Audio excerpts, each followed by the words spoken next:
Alright ladies, so I'm just going to do half my face just to show you how incredible this makeup is and how it can transform you. I've already moisturized and applied my glorious primer. So the next step I do is this Bare Minerals prep step. It is like a complexion corrector. It kind of evens everything out. Don't ask me the science behind it, but it has these little tiny like foundation beads in it, and it's just amazing.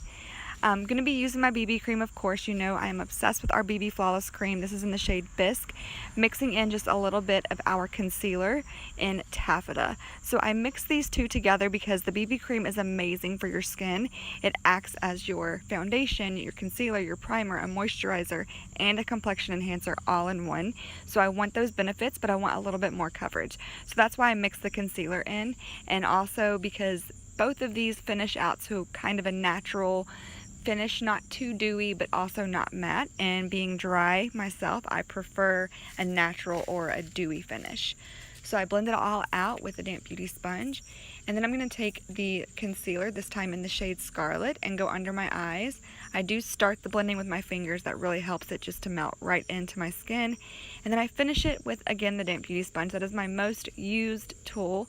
I utilize that the most because, again, like I said, I'm super dry, so this adds some hydration while I'm applying my makeup, and it just blends everything out nice. I just love the finish I get when I use my beauty sponge. Then I'm going to set my under eyes using our powder concealer in Fresh. This is not only setting, but it's also brightening that area as well. So that's why I like to set it. It keeps it from creasing and it keeps it in place all day. Then I'm going to go in with just a tiny amount of the Shape Tape. This really is just to add just a touch more coverage and to brighten it up because it is super, super light, and I really love a bright under eye. So again, just blend that out with the damp beauty sponge, and then I'm going to set that with the powder concealer. Normally I only set it once, but I forgot to add the Shape Tape before I set. Then I'm going in with my blusher brush and the Beachfront bronzer in Sunset. This is probably my favorite bronzer I've ever used in my life. It is incredible. It's a nice buttery finish and it just blends on beautifully. It's very natural. It's not muddy or orange. So I'm just applying that to my cheeks and just doing kind of a quick contour, I guess, just really just bronzing things up. Then I'm going in with Supported in our new blush. This is the pressed blusher. This is how the blush are going to be when the new products are released, and using a Luxe blush brush just to add some flush to my cheeks because, again, I'm going for a natural look, which sounds crazy because I'm putting on makeup, but you get what I mean. Using Iridescent in the Cream to Powder Illuminizer in the stick form, I go on the tip of my nose, on the top part of the bridge, and then right on the tippy tops of my cheekbones. Blend it out with the sponge, and then if I want to intensify it, I'll take the same shade in the Powder Illuminizer and the fan brush and just dust it right over. So you can really have a subtle highlight or a blingy one. It's really up to you. Then I'm just going back in with a little more bronzer because when you're blending everything out, you can lose some of that. Then I'm using the new cream shadow. I believe this is called Cherished. This is the one that came in the Kudos. It's very pretty rosy gold. Beautiful. I'm using my finger to just blend that over my entire lid. This stuff blends out to a powder finish and it is just so easy to use and it's super pigmented. And then I'm going in my crease with the bronzer using our crease brush. These colors just work beautifully together. They're just very complementary and the bronzer works beautiful as an eyeshadow. I'm going to spritz my sponge with Behold setting spray and just go over my entire face just to keep everything even, make sure everything's blended out.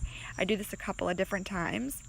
For my brows, I'm just going to comb my brows out first with a spoolie, and then I'm going to take the lightest shade in the brow kit, and using the angled end of the brow brush, I'm going to just go ahead and start filling it in with light feathery strokes. I always stay above the bottom part of my brow line, so I don't go underneath that. I kind of go on top of that and use the light end to fill in the majority of the brow, and then I use the darker shade on the arches, and then I'm just using a Winky Lux brow liner because I'm out of hours to just finesse it because I'm very, very sparse on the ends. Then I flip the brush to the flat end and go back into the kit and use that clear balm and just kind of brush it over to set it in place. Comb through one more time just to make sure there's no buildup, and we're good to go. For lashes, I'm just going to take our 3D Fiber Mascara. Still waiting for my Epic Mascara to arrive. But I'm going in with the Transplant Gel, really coating my lashes with this. Every single lash I want coated in this Transplant Gel. Normally I just wear the Transplant Gel, but I wanted a little more drama, so I'm going in with the fibers, kind of in rolling motion, just focusing that on the middle to the tips of my lashes, and this really adds crazy length. And this is actually the old formula, so if you can believe, they've even made that mascara even better than it was before. So after I do that, I set it or seal it with another layer of the transplant gel, and we're good to go. And there I was just filling in my boo-boo. Sometimes you can get mascara on your lid, so I was just taking a skinny liner brush and more of the eyeshadow and just covering up where I made a mistake. Then I'm going to exfoliate with the lip exfoliator. This thing is amazing. It's so yummy, even though you shouldn't eat it. It's got little sugar granules in it, but it is completely safe and not harsh on your lips. So I exfoliate, wipe that away, and then I'm going in with Secure. This is our new metallic liquid lipstick. Came in the Kudos this month, but it may become available again next month. And there you have it. So this is what my makeup can do for me. If you're interested in what it can do for you, shoot me a message. I'm happy to color match. Thanks, guys.